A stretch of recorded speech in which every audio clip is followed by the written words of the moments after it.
Good morning friends, তোমরা সবাই কেমন আছো? আশা করি ভালো আছো, সুস্থ আছো। আমি অসুস্থ হয়েছি জানো, মানে এতটাই শরীর খারাপ, ভয়েস ওভারটা দিচ্ছি জানি না। আর আজকে ভিডিওটা আপলোড করতেও দেরি হচ্ছে। ঘুমিয়ে রয়েছিলাম। ভিডিওটা যে এডিটিং করব, টাইমে যে ভিডিওটা দেবো সেটা দিতে পারছি না।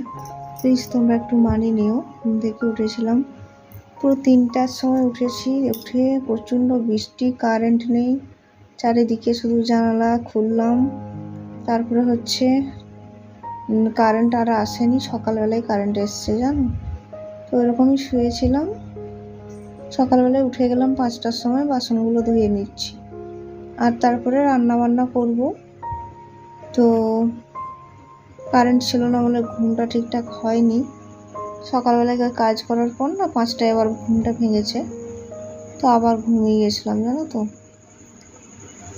কাজ বাজ করে গিয়ে তারপরে রান্না বান্না করে স্নান টান করে আবার একটু শুয়েছিলাম আর কি। শুয়ে তারপরে উঠে ভিডিও আপলোড করতে বসেছি।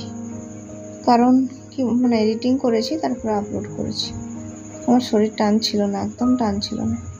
এত জিনিসপত্র এখান থেকে ভাড়া বাড়িতে নিয়ে যাওয়া হচ্ছে। জিনিসগুলো প্রচুর আছে, দেখে মনে হচ্ছে কম। তো ওর তো একার পক্ষে চাপ হয়ে যাচ্ছে, আর আমি কিছু করতে পারছি না। যতটুকু করছি হাঁপিয়ে যাচ্ছি। আমি সুস্থ থাকলে যা হয় জিনিসপত্রগুলো গুছিয়ে দিতাম। আমি যেহেতু সুস্থ, এই অবস্থা আমার, তো ঝোঁকাঝুঁকি কাজ কোনো কিছু করা যাচ্ছে না, ভারী জিনিস তোলা যাচ্ছে না। আর কি বলতো, এই কি বলবো, ঝুঁকতে গেলে না ঝুঁকলে কোনো কাজও হয় না। তো যাই হোক, ও একাই করছে, একাই সব কিছু করছে। যে ওভেনটা মুছে দিলাম, এরপর চলে এলাম একটু সবজি কেটে নেব। সে বললো তুমি একটু রান্নাটা করো, আমি জিনিসগুলো ট্রান্সফার করি। কারণ রান্নাটা নয়তো কি বলতো, এই যে সবজি টবজিগুলো সে কেটে দেয়। কারণ এই অবস্থায় বসে কাটাটাও খুব আমার প্রেশার জানো তো। শেষ সময় বসে করে আর কাটতেও আর একদম ইচ্ছা নেই, পেটের মধ্যে লাগছে। তো যাই হোক, অনেক কষ্ট করে সবজিগুলো বসে বসে কেটে নিলাম। আর আজকে রান্না করেছিলাম কুঁদরি ভাজা, বেগুন ভাজা, আর ছিল ডিমের ঝোল।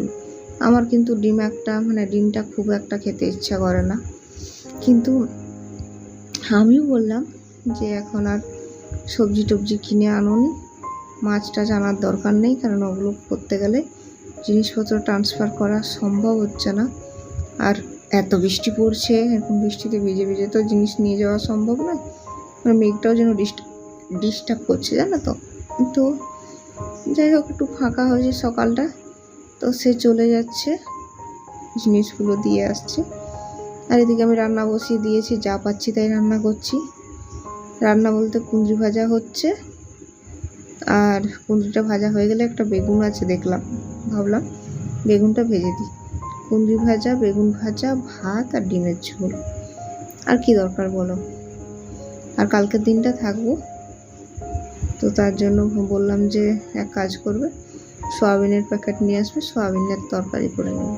আর এই যে ঘরের অবস্থা দেখো, তোমাদেরকে কি ভিডিও দেখাবো বলো, জিনিসপত্র এলোমেলো।